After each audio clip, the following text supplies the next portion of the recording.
चलिए आज हम आप क्लास 10 मैथ क्या है 2022 का सेकेंड पाली को हल कर रहे हैं, समझ रहे हैं। देखिए आज हम हल जो करेंगे कलम नहीं चलाएंगे, प्रश्न लिखेंगे क्योंकि कुछ कुछ प्रश्न में प्रश्न लिख के बन जाएगा। अब बिना कलम चलाए हुए देखते हैं 1 से 100 तक कितना बनता है, समझ रहा है। नंबर 1 में कह रहा है यदि भाग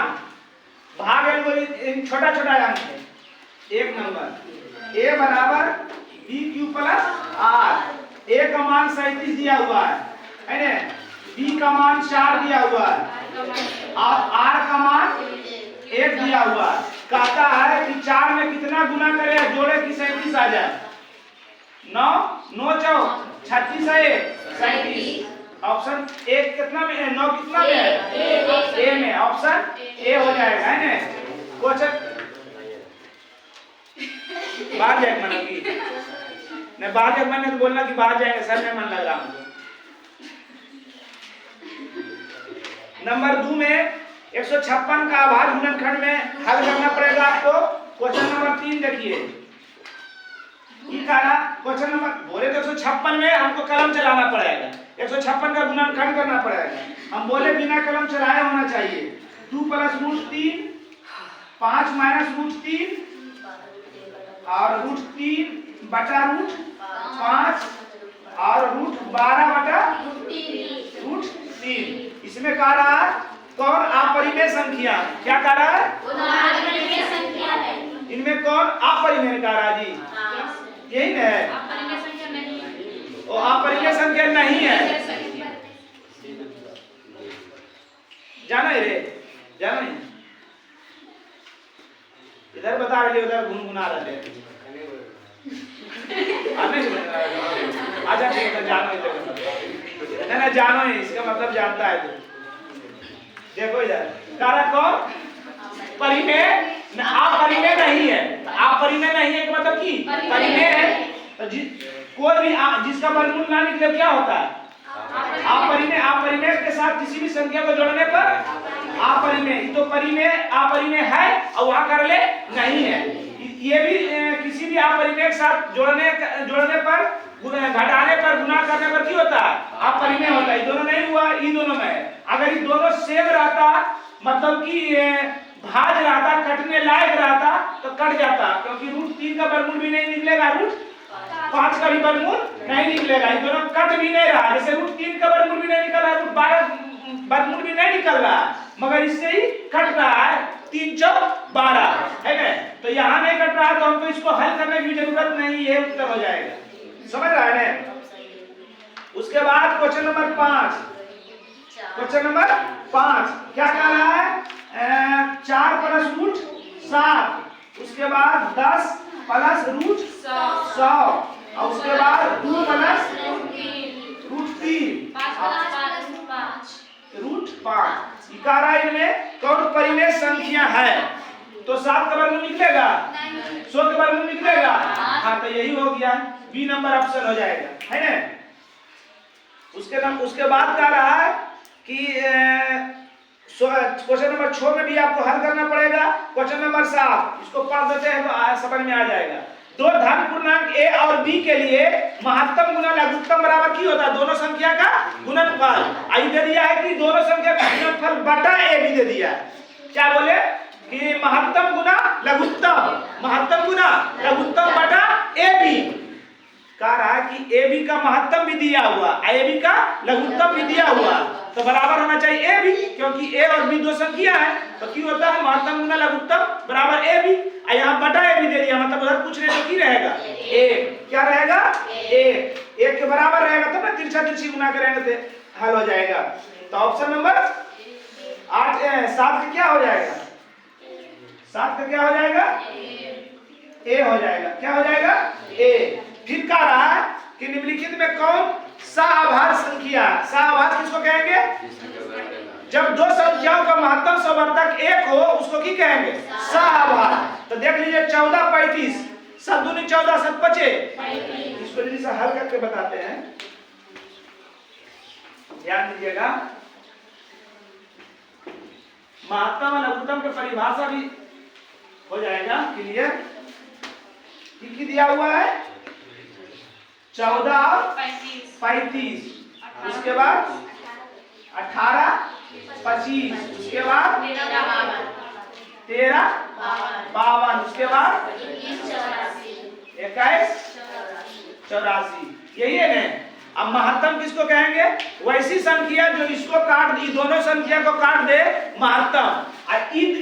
जैसे कोई भी दूगो अगर ई दोनों को जो काट रहा वो है इसका महत्तम होता है, और ई दोनों जिसको काटे आगे सब इधर ये पीछे चल जाना चाहिए, इधर जना रहा होगा, ठीक है। अब तो ठीक है। की बोले ई दोनों को जो काट दे क्या महत्तम, और ई दोनों जिसको काटे, ध्यान दीजिएगा, ई दोनों को कोई काट रहा है 7 7 7 5 35, ई दोनों को कोई काट रहा है, ई दोनों को क्या काट रहा है? एक ही काट रहा है, कोई नहीं काट रहा है। ई दोनों को 13 13 एकम 13 13 चौका, ई दोनों को 21 एकम 21 21 चौक, ई दोनों को कोई नहीं काट रहा है, एक छोड़ के, है ना। तो दो संख्या का महत्तम समर्थक जब एक होता है उसी को क्या कहते हैं? सह-आभास संख्या। तो ये दोनों को क्या काट रहा है? एक काट रहा है, मतलब ये दोनों का महत्तम समर्थक एक हो गया सह-आभास संख्या। ऑप्शन नंबर बी इसका सही उत्तर होगा, है ना। फिर क्वेश्चन नंबर 8 था, क्वेश्चन नंबर 9। क्वेश्चन नंबर 9 किसको कहेंगे? 11 21 31 लगता बताए हैं जी।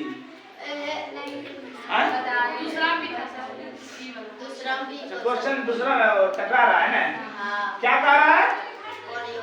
कौन यौगिक संख्या है ना, कौन यौगिक है? तो यौगिक कौन है? यौगिक संख्या किसको कहेंगे? फिर रूढ़ या अवगिक में फंसिएगा। हम क्लियर किए थे एक बार कि यौगिक बने दो को होना चाहिए, दो पदार्थ मिलने पर यौगिक बनता है। तो दो संख्या का मतलब क्या हो गया? जो दो संख्या से कटे, अपने से जो कटे वो रूढ़ होता है, और दो संख्या जो उससे कटे जो यौगिक होता है, माने यौगिक माने भाज्य संख्या। तो ये देखो इसमें कौन भाज्य है, कौन यौगिक है? 11 के रोज कटेगा, 31 भी नहीं कटेगा, 41 भी नहीं कटेगा, 21 जो कट जाएगा, है ना, 21 जो कट जाएगा। उसके बाद क्वेश्चन नंबर 10 है, क्वेश्चन नंबर 10 कौन आभाज्य संख्या? आभाज्य माने कौन आभाज्य है? जो किसी से न कटे, सिर्फ अपने से कटे। 33 11 दिया 33, 33 40, 19 दूनी 38, 31 जो है किसी से भी नहीं कटेगा, किसी से भी नहीं कटेगा। तो अब 11 नंबर दो संख्या का महत्तम से और गुना लघुत्तम आई दिया हुआ है, इसको भी नहीं हल करना है। 12 नंबर एकदम कलम नहीं चल के 100 तक पहुंचते हैं। 12 35 21 इसका महत्तम हम की बोले? जो इन तीनों संख्या को काट दे महत्तम, आई तीनों जिसको काटे लघुत्तम। तो इन तीनों को क्या काट रहा है? 15 है सर, यहाँ 15 है, ये तीनों को क्या काट रहा है? 3 जो है तीनों को काट रहा है। इन तीनों का महत्तम क्या हो जाएगा? ऑप्शन ए हो जाएगा ना। फिर कहा था किसी धनात्मक पूर्णांक q के लिए प्रत्येक धनात्मक विषम पूर्णांक जिसके अंतिम में 1 रहे 3 रहे 5 रहे, तो किसके अंतिम में 1 3 5 है? सी में छो q प्लस 1 है, यही क्यों हो जाएगा? अरे हम बताएं, अब झूठे तुम लोग नहीं है, मगर हमको डाउट था। कहाँ तक पहुंचे थे? 13 तक कोई क्वेश्चन बना? 13 तक कोई क्वेश्चन बना है? तो हम याद रखिएगा। फिर 14 नंबर क्वेश्चन नंबर 14 हम अभी तुरंत फिर पूछते हैं क्वेश्चन नंबर 14 तक, या आगे भी रोक के हम पूछेंगे, रुक जाइएगा। प्रत्येक परिमेय संख्या होती है, परिमेय संख्या किससे बना? सबसे पहले नेचुरल संख्या, उसके बाद पूर्ण संख्या, उसके बाद पूर्णांक संख्या, उसके बाद परिमेय संख्या, उसके बाद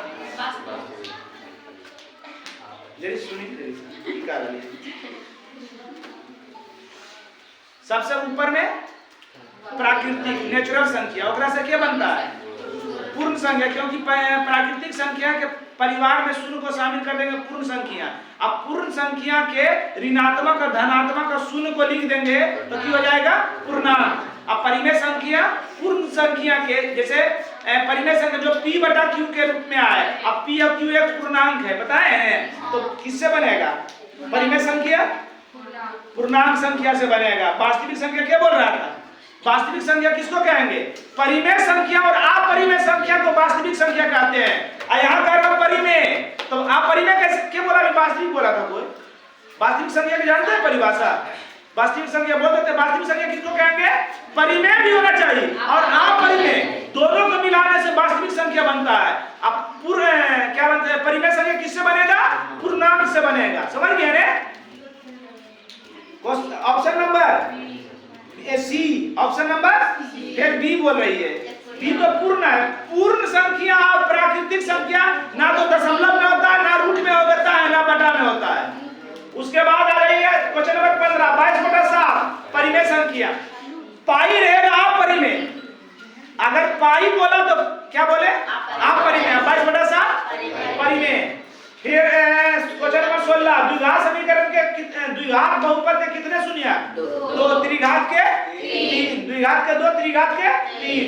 निम्न में कौन बहुपद है? बहुपद नहीं है। अच्छा नहीं है।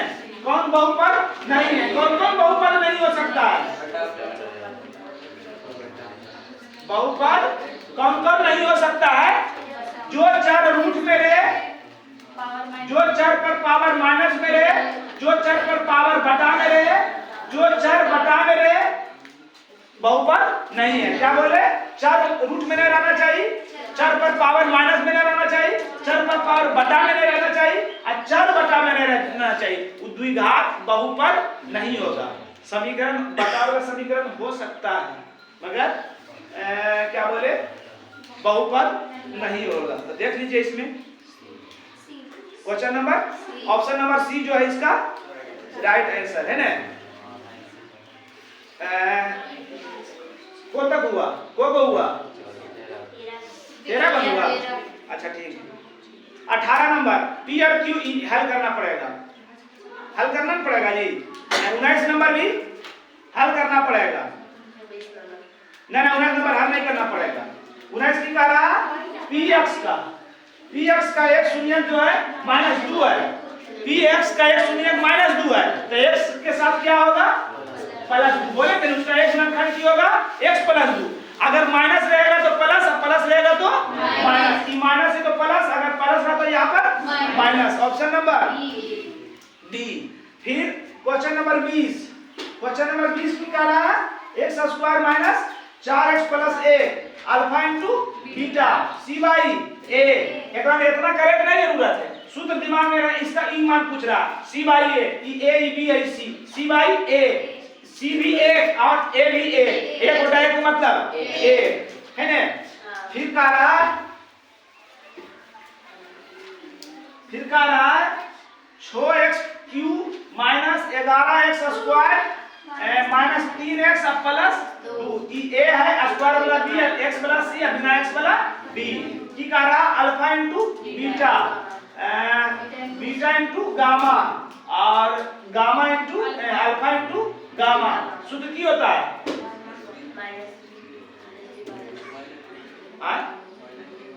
-d/a है ना।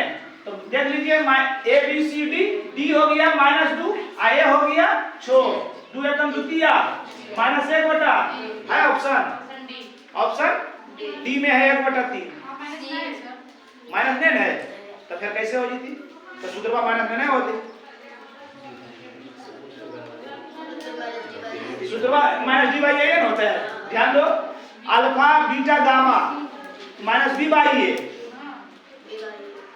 c/a होगा, तो ये जानो d/a माइनस चट्टा कहेगा, खाली ऐसे उड़ते रहता है। c/a, c की है -3a -c/a का हुआ है। तो सूत्रवा भी माइनस है और परस्मम भी माइनस है, तो माइनस माइनस 3 दूनी 1 बटा 3 दूनी 6 नहीं है ऑप्शन माइनस में नहीं होता है सर। माइनस नहीं होता है। चल ठीक 1 बटा 2 सूत्रों ने यार तो हमको भी ध्यान नहीं है। चलिए ऑप्शन नंबर सी इसका हो गया। क्वेश्चन नंबर 22 भी हल करना है। क्वेश्चन नंबर 23 भी आपको हल करना है। क्वेश्चन नंबर 24 भी द्विघात समीकरण, इसको भी जी से हल करना है। उसके बाद क्वेश्चन नंबर इधर हो गया। हाँ क्वेश्चन नंबर 27 क्वेश्चन नंबर 27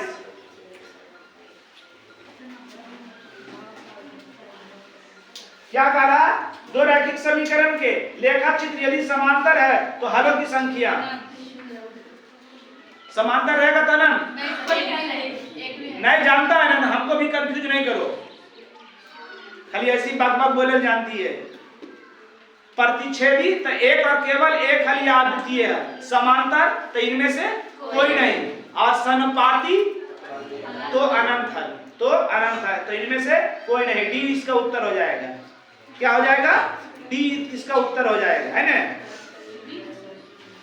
27 के डी होगा। देखो उत्तर क्या है 27 के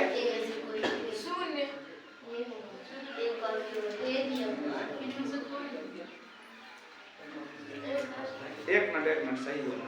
देखो अद्वितीय हल में की होता है प्रतिच्छेदी नहीं। ऑप्शन की करा दो रैखिक समीकरण के लेखा चित्र यदि समांतर हो। अच्छा लेखा चित्र यदि समांतर हो, है ना। अच्छा समांतर हो, है ना। किस टाइप से ने लेखा चित्र की खिंचाए, ग्राफ कैसा खिंचाया? समांतर। तो इसमें को हल होगा, इसमें एक जगह कटेगा आए नहीं कटेगा, नहीं करना चाहिए। सदा से क्यों उत्तर दे ले, देखिए उत्तर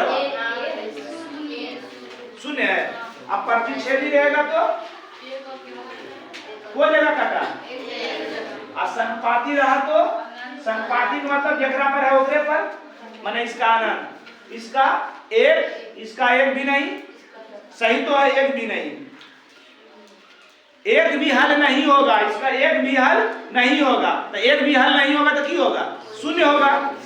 उत्तरवा में देले इनमें से कोई नहीं, ई देले कि तीनों में से कोई नहीं, हम ध्यान नहीं दिए उसको। इसका कोई हल नहीं होगा। क्या होता है? इसका कोई हल नहीं। जब कोई हल नहीं होगा तो क्या होगा? जीरो। और इसका अनंत हल होता है, और इसका एक और केवल एक हल होता है।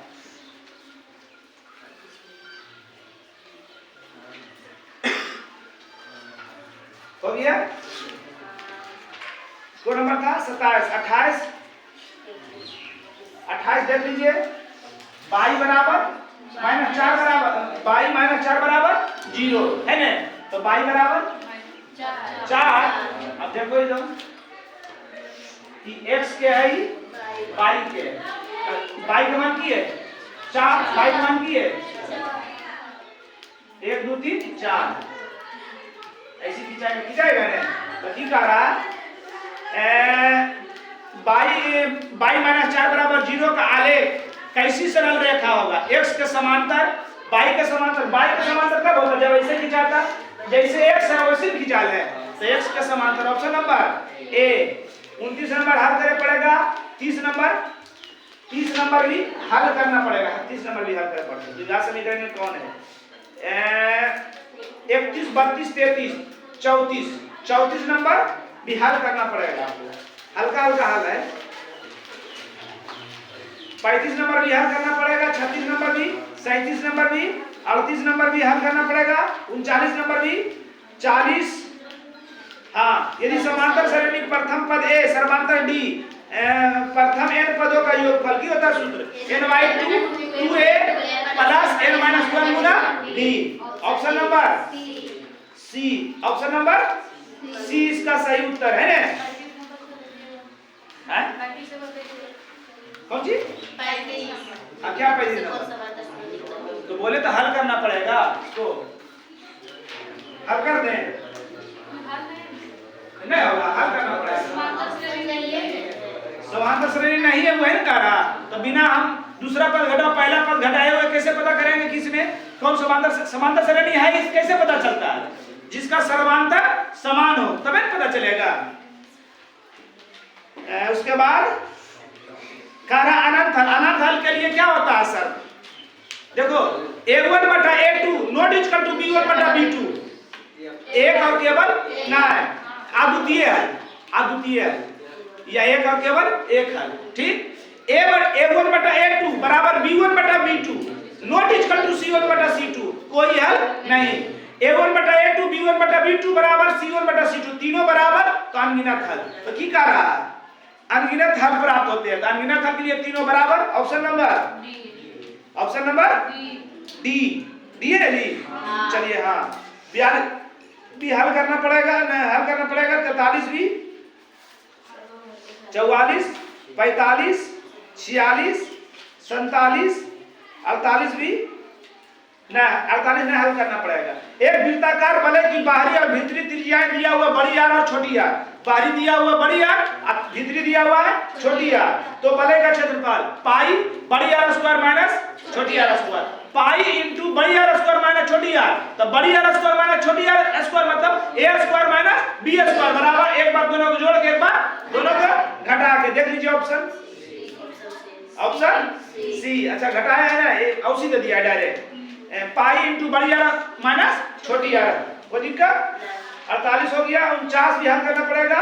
50 दो वृत्तों का क्षेत्रफल दिया हुआ परिधि हो, हल करना पड़ेगा। 51 भी हल करना पड़ेगा। 52 कि एक कोस 90 माइनस थीटा बराबर, कोस 90 माइनस थीटा बराबर sin थीटा, पता है जी? कोस 90 माइनस थीटा बराबर sin थीटा, अब tan 90 माइनस थीटा बराबर और sec 90 माइनस थीटा बराबर cosec थीटा। उसके बाद ऑप्शन क्वेश्चन नंबर 53, थीटा बराबर 45, इसको भी रह दीजिए। ऐसे तो साइन कोस 45 का मान कितना होता है? बोलो दो बार तीन बार भी बोलो, कोई दिक्कत नहीं। तो लिख के भी कर आ जाना, बाहर में सही बोलना या गलत लिख के आना, स्वागत करेंगे बाहर में। ठीक, की होता है कोस 45 का मान 1/√2 और sin 45 के मान दोनों सेम होता है, तो 0 उसका उत्तर होगा। होगा नहीं होगा 0, क्योंकि माइनस में है, कोस वाला प्लस में, साइन वाला माइनस में, दोनों का मान सेम होता है, तो प्लस माइनस कट जाता है जी, 0 उत्तर हो जाएगा। कारण में किसका मान √2 के बराबर है? √2 किसका मान है? कोसेक 45, कोसेक 45 के मान √2। Option number D. कोई दिक्कत? यदि कोस 32 बराबर x, कोस 58 है जी बराबर 22, निम्न में कौन सा सत्य है? दोनों बराबर कैसे हो सकता है?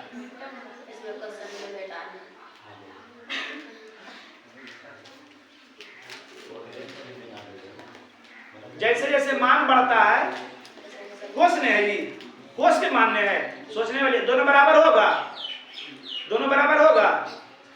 ऑप्शन नंबर 1 देखिए तो है ने, जैसे जैसे मान बढ़ता है कोस का मान वैसे वैसे होता है ना। कोस 0 का मान, कोस 0 का मान कोस 0 का मान, क्योंकि साइन 0 का मान होता है, साइन 90 के मान 1 होता है, तो साइन का उल्टा कोस होता है, तो कोस 0 के मान 1 और कोस 90 के मान 0। तो जैसे जैसे मान बढ़ेगा वैसे वैसे मान घटता है। तो यहाँ दिया हुआ शुरू दिया हुआ कोस 32 और दूसरा क्रम दिया हुआ है कोस 58, तो कोस 32 बड़ा है और कोस 58 छोटा है, तो x बड़ा है 22 है कि नहीं? देखो की बोला है कोस 32 डिग्री बराबर x, और एक को बोला है कोस 58 डिग्री बराबर 22, बोले ना वो। तो हम की बोले कोस का जैसे जैसे मान बढ़ेगा वैसे वैसे मान घटता है, तो ये बड़ा है एकरा से, तो ये बड़ा है एकरा से, तो x बड़ा हो गए 22 से, तो x ग्रेटर देन 22। कोई दिक्कत? ऑप्शन नंबर ए है ना। 56 भी हल करे पड़ता, 57 भी हल करे पड़ता, 58 भी, 58 हल नहीं करे पड़ता, 58 भी हल करे पड़ता नहीं, 59 भी, 60 का मान बताइए, 60 1 प्लस कोट स्क्वायर थीटा का मान होता है तो जी 1 plus cot square theta 1 plus cot square theta होता है। सुधरबे नहीं आता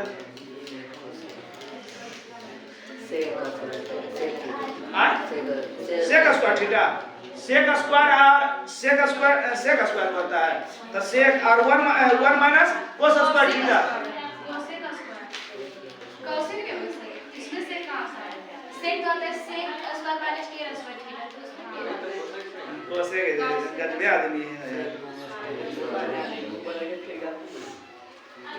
नहीं पता है तो मान पता नहीं जी 1 प्लस कोट स्क्वायर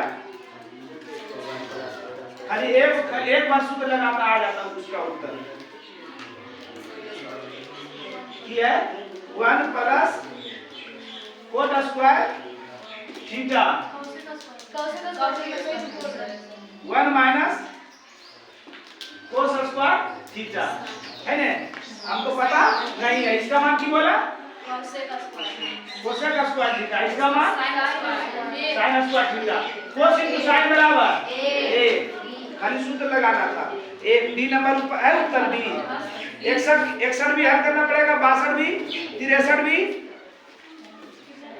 63 हल नहीं करना पड़ेगा ना 63 हल नहीं करना पड़ेगा मान खाली बैठा नहीं आ जाएगा उत्तर सेक 30 डिग्री और कोसेक 60 डिग्री बताइए मान इसका 2/√3 इसका 2/√3 आई 3 मोटी लकड़ी के साथ ऊपर 2 नीचे सब खत्म किया जाएगा एक कोई दिक्कत ऑप्शन नंबर 63 भी बन गया 64 65 भी आपको हल करना पड़ेगा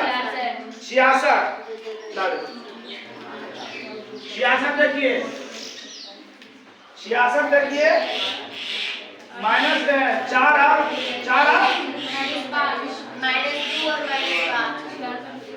माइनस 2 और माइनस 5 है ना माइनस 2 और माइनस 5 की का रहा का भुज का रहा x को भुज करते हैं y को तो x पहले रहता है सबसे पहले x नहीं रहता है तो ये भुज हो गया ये कोटि x अक्ष को भुज है y अक्ष को पहले x आता है उसके बाद y आता है ना तो क्या हो गया x भुज का मान कोटि का मान -5 है ना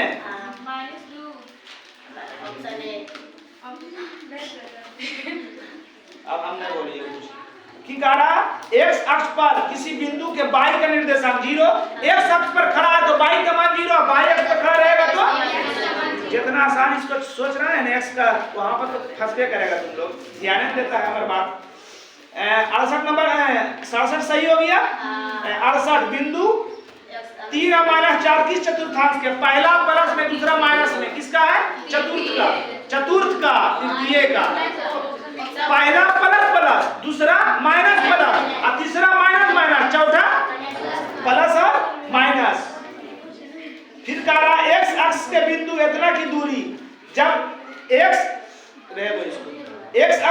अक्ष के बिंदु इतना की दूरी x अक्ष पर है तो y का निर्देशांक 0 y का मान 5 देखिए उत्तर 69 के है हां 69 के है देखिए ना कुछ मिल नहीं रही 69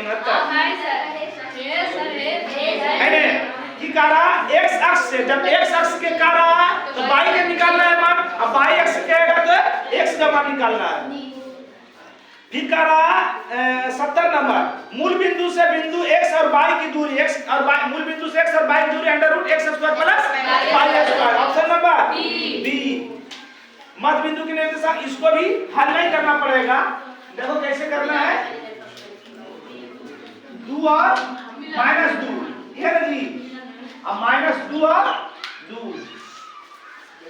अभी तक मैंने हमको लगता है 12 क्वेश्चन जो है ना बताया है 12 से 15 क्वेश्चन एकदम सेम बताए हैं कोई अथी में सेट में जरूर बताया है इसका मध्य बिंदु के निर्देशांक की होता है x1 प्लस x2 तो 2 और प्लस -2 तो खत्म 0 और -2 और 0 0/0 मतलब 0 0 ऑप्शन नंबर बी चलिए 72 भी हल करना पड़ेगा, है ना? 73 भी हल करना पड़ेगा, 74 भी हल करना पड़ेगा, 75, है ना? दो बिंदु x1 y1 और x2 y2 को मिलाने वाली रेखाखंड का अनुपात m अनुपात n है। तो आंतरिक विभाजन सूत्र क्या होता है? m x2 किसमें है देख लो, m x2 a और b c तीनों में है, मगर प्लस होता है ना, और a और c में दोनों में है plus. m x2 plus n x1 बटा m प्लस 1 x नीचे में, हाँ प्लस 1 नहीं होता, ठीक है। हाँ 75 के a हो जाएगा, 75 के 76 के भी हल करना पड़ेगा, 77 भी हल करना पड़ेगा, 78 भी हल करना पड़ेगा, 79 भी हल करना पड़ेगा, 80 हल करना पड़ेगा, 81। y अक्ष का समीकरण x बराबर 0, ऑप्शन ए 81 के ए, देख लो रे 81 के है,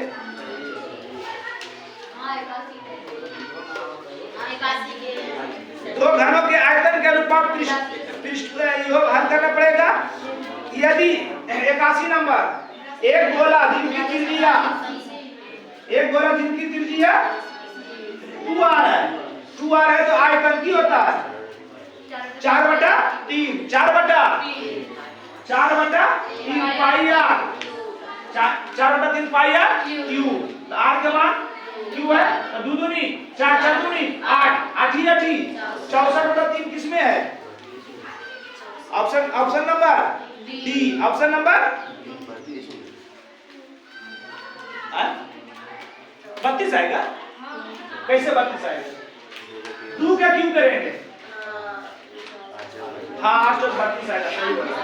2 क्या क्यों करेंगे? 2 दूनी 4 4 दूनी 8 8 चौक 32, 8 चौक हम 64 कर देंगे। बाप चलिए आगे देखिए, 74 भी हल करना पड़ेगा, 75 हल नहीं करना पड़ेगा, है ना? दिखा दीजिए मान दो 85 15 6 16 8 22 21 9 18 25 का अधिकार है। पहले इसको सजा दीजिए, छो हम तो प्रश्न लिखे, आपको डायरेक्ट सजाए लिखना था, है ना? 6 8 9 15 16 18 21 22 25 1 2 3 4 5 6 7 8 9 4 और 9 से 4 4 4 1 2 3 4 1 2 3 4 माध्यिका का मतलब बीच वाला, माध्यिका का मतलब बीच वाला ना। ऑप्शन नंबर ए 27 15 दिखा दे तो ठीक दिखा 25 27 25 बहुलक जो सबसे अधिक बार आया कब आया है? 1 2 3 आपको नहीं आया है, तो 25 है इसका बहुलक। Option number B, option number B. बच के रहो बेटा, याद रखना। जो नौटंकी कर रहे हैं देख रहे हैं उन्हें अभी बताते हैं बढ़िया से। बताओ आंकड़ा दिखाओ। 12 15 25 40 27 25 गलत दिखा रहे हैं। 12 15 25 12 15 25 ठीक है, तीनों ठीक है। फिर बोल 25 15 18 17 20 6 11 16 32।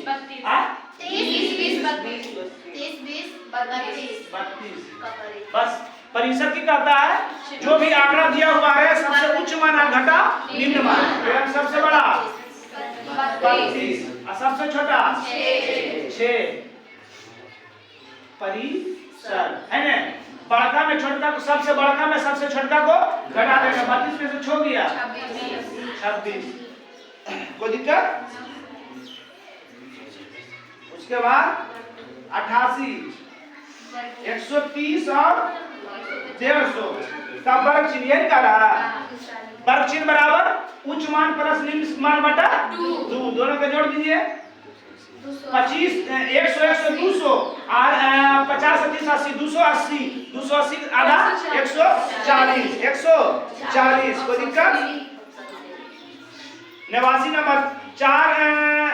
चार लगातार विषम संख्याओं का माध्य 6 बड़ी संख्या नहीं जानते हैं, है ना? हल करना पड़ेगा, नहीं जानते ना, हल करना पड़ेगा। निम्न में केंद्रीय वृत्ति की माप नहीं है। निम्नलिखित में कौन केंद्रीय आवृत्ति की माप नहीं है? ऑप्शन हाँ सही, तो माध्यिका भी निकालेंगे, निकल जाएगा डी। ऑप्शन नंबर डी इसका सही उत्तर है। परिसर का वृत्ति है, केंद्रीय वृत्ति माप नहीं है। निम्न यदि किसी बारंबारता सारणी का माध्य दिया हुआ अधिका बहुलक पूछ रहा है, इसको भी हल करना पड़ेगा। असंभव की प्रायिकता 0, असंभव के 1। पीई और पीई डैश प्रत्ययों में इनमें कौन सही है? की होता है पी और पी। अच्छा यह बड़ा छोटा ना, दोनों का योग नहीं दिया है। हाँ तो सही तो है। पी और पीई किसी घटना ई की प्रायिकता हो तो निम्न में कौन सही है? ये कह रहा पी से बड़ा होता है, दोनों जोड़ के एक होता है, दोनों जोड़ के एक होता है। तो एक से बड़ा पी या पी से बड़ा एक। देखिए तो 93 के सी है ने, सी ऑप्शन सी देख ले बढ़िया से। हाँ देखो 0 से बड़ा बराबर की हो जाएगा पी, अब पी से बड़ा बराबर की हो जाएगा, क्योंकि की होता है पीई प्लस पीई डैश बराबर, ये दोनों के जोड़ के 1 के बराबर है ना। तो ये दोनों के जोड़ के 1 के बराबर, इसका मान बोल रहा, तो इसका मान हो सके 0 भी आ जाए या 1 भी आ सके, 1 से 0 से बड़ा भी आ सकता है ना। खाली क्या कर रहा है, इससे छोटा होना चाहिए। इससे बड़ा हो जाएगा तो घट पाएगा? नहीं घट पाएगा जी, तो माइनस में आ जाएगा। माइनस में आ जाएगा तो प्रायिकता नहीं होगा। प्रायिकता का मान अधिकतम मान की होता है 1 से बड़ा प्रायिकता नहीं होता है ना। तो ये दोनों के जोड़ के 1 होना चाहिए, ये दोनों के जोड़ के 1 होना चाहिए। दोनों के जोड़बे तो 1, तो 1 ही दोनों से बड़ा होगा कि नहीं? ये दोनों सबसे बड़ा 1। देखिएगा इस ऑप्शन में सबसे बड़ा 1 किसमें है? ऑप्शन नंबर सी में ही है। कोई दिक्कत? फिर कहा यदि खेल को जीतने के लिए प्रायिकता दिया हुआ है तो हारने के लिए दिया हुआ, एक मान होगा दिया हुआ, एक मान नहीं दिया हुआ। तो एक मान दे रहे हैं कितना 4, और प्लस में उछल जाएगा तो माइनस में। 1 में 0.4 घटाएंगे तो कितना बचेगा? 96 बचेगा। 0.96 100 में 4 घटाएंगे 96 बचेगा जी। अरे हाँ 0.9 छो कितना 1 में कैसे होता है? 1 में 0 पॉइंट कितना घटाएंगे? 4 में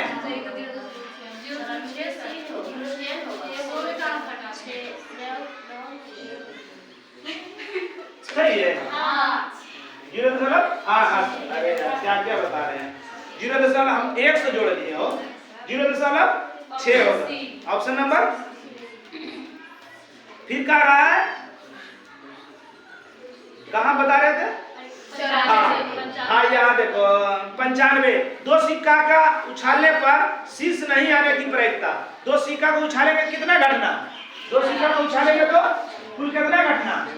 4 घटना। 2 सिक्का में 4 और 3 सिक्का में 8, 3 सिक्का में 8, 1 पासा में 6 घटना, 2 पासा में 36 घटना है ना। तो 1 सिक्का में 2 सिक्का में को परिणाम 4, कुल परिणामों की संख्या 4। तो 4 और बी में और भी सी में भी दे रहे हो। अब की कह रहा है ऊपर शीर्ष 4 सिक्का को घटाएंगे तो की आएगा? Head head tail tail head tail head head है ना। ये आएगा जी, इतने ना आएगा। इसमें कह रहा क्या करे लिया यार, एक भी शीर्ष नहीं आने की प्रायिकता। तो अब मैं हम जानो इस शीर्ष के ग्राफ को, एक भी शीर्ष नहीं आना चाहिए। शीर्ष का दे बात के बनी टेल के, ये आसान हेड के। अच्छा हेड के हेड के शीर्ष को है तो एकरा में हेड है, एकरा में हेड है, एकरा में हेड है, एकरा में नहीं है, एकरा में नहीं जी। अगर शायद शीर्ष को दे टेल के तो एकरो में टेल है, एकरो में टेल है, एकरो में टेल है, को ने मैंने एक में एक बटा निम्न में किसी घटना की प्रायिकता नहीं हो सकता, एक से बड़ा रहेगा प्रायिकता नहीं हो सकता। नंबर बी 96 के बी अंतःविरीत करने वाली दो वृत्तों में कितने उभयनिष्ठ है? अंतःविरीत ने कर रहा है, अंतःस्पर्श कर रहे हैं ना, अंतःस्पर्श कर रहे, दोनों स्पर्श कर ले, को उभयनिष्ठ होते, एक गो, दो गो, तीन गो, को गो, तीन गो, कोई दिक्कत? 98 भी हल करे पड़तो, 99 भी हल करे पड़तो, 100। यदि किसी अर्धवृत्त की त्रिज्या r है तो संपूर्ण पृष्ठ, अर्धवृत्त का संपूर्ण पृष्ठ 3 pi r square. Option number C. 100 तक पहुंच गए, कितना पूरा जी 100 तक? 47 गो, तो 48 गोल है, चल 47 या 48 पूरा है ना। अभी हमको बना के दिखाइए जो जो हम बताएं।